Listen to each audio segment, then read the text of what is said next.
Hello guys, welcome back to the next tutorial. In this one we're gonna take a more look. Actually, we're gonna dig more into slicing of string and a little bit more on indexing. It's gonna be a quick one. So let's get started. I'm just gonna use this Python console just quickly. I'm just using it interchangeably so you guys are well aware of this as well. Usually when we write big programs we don't need this because we're gonna create files and all that, but if you want to do a quick thing you can just quickly check it in IPython and Python console. So let's do something. So let's define a string, maybe a, and just give it a string. So this is a string, something like that. And if I do a, it's gonna give me this is a string, right? So we've already seen that if I do something like this, it's gonna show me the complete string. Why? Because this has no starting index and no ending index. So it assumes that it starts from the beginning and it goes till the end, right? So if I do something like this, let's see, 1 and this, so it starts from the first index and goes till the last, right? So that's what happens. The t is gone, but it starts from the first index. I'm saying first, which means it's the first index, but it's not the first letter. It's the second letter because indexing starts from 0. So just keep that thing in mind. It might be confusing in the beginning, but you will get used to it. So that's what happens, right? So this is why, if let's say if I do something like this that starts from beginning, and then if I do something like this, maybe 6, then it's gonna do starting from the beginning, this is, and it's gonna go to index 5, not the 6 is not included, right? So similar way, if I do this, everything is included. This is a string, complete thing is shown, right? There's one more thing that we can do in strings is, so similarly the way we know that index starts from 0, so assume that it's kind of a circle sort of thing, right? So 0 is t. If I go to -1, where am I gonna go? If I do -1, I'm gonna go back to the string up here. So if I do a and I want to access the index -1, I'm gonna get g. So that's what happens. So it starts from there. I can do things like that, or I can do -2 and I'm gonna get n. So indexing, the way it starts from 0 from here, this, it starts from -1 from here. So -1 is this, g, -2 is n, -3, -4, and similarly like here. So we can access indexes in the string in either the positive and the negative. So this is the main reason I'm doing this lecture, because that I wanted to show you the minus indexing as well. And this is pretty cool, right? So if I want to do minus indexing, let's assume something like that I want everything but I don't want the last one. So what I can do is I can start from the beginning and I can just put colon, and I don't know how long the string is, right? So I can just do -1 because I know -1 is the index of the last character. So if I do this, I'm gonna get this is a string, but it doesn't get g, right?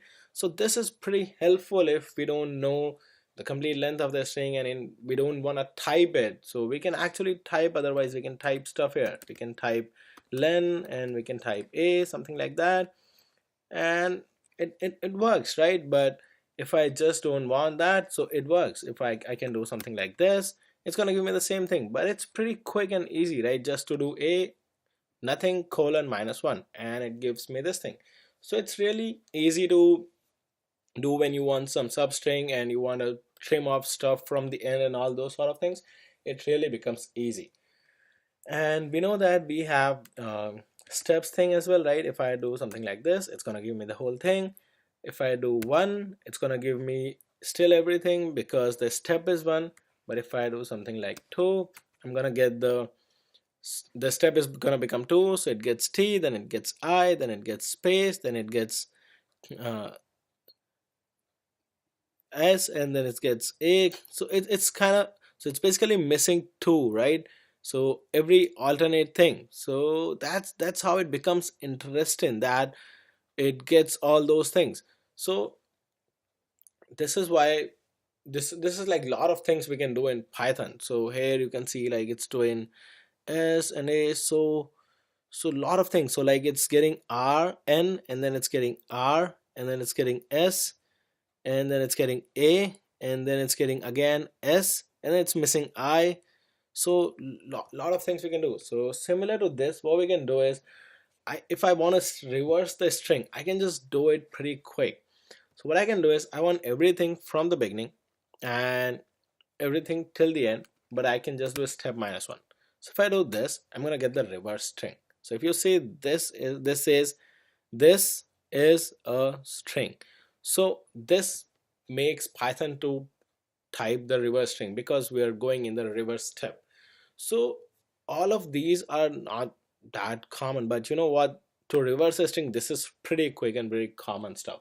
So you guys can do all those sort of things using the steps, using the slicing. And I really like this slice thing, that you can do a lot of things with slicing. Like if I want to go to, so yeah, if I do a0, I'm gonna get the index, right, t.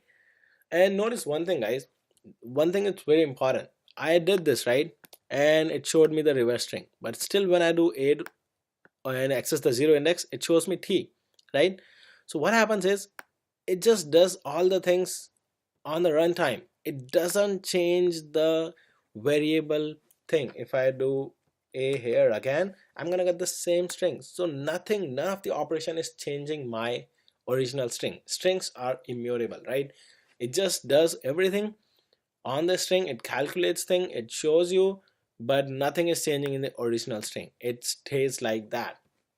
So this is really important to keep in mind, that if I do something like this, a of so let's do something like this, that I want to set a of 1 to maybe, instead of, so at the first index it's h, I want to do it maybe uh, j. I'm gonna get the error. It says string object does not support item assignment, because we cannot change the existing item inside the string. We can add stuff, we can do all sort of things. We have already seen concatenation and all those things, but we cannot change any particular index. Whatever we are doing here is just printing it for us, right? But it's not changing the original string. So that's really important to keep in mind. So if I just do a1, it's gonna still show h, and a0, it's still gonna show t, right? So that's pretty much it, guys. I would just say practice slicing. Slicing is sometimes really quick, and it's used a lot in programming. So practice it and let me know if you have any questions. So stay tuned for the next class, guys. Thanks for ending this one.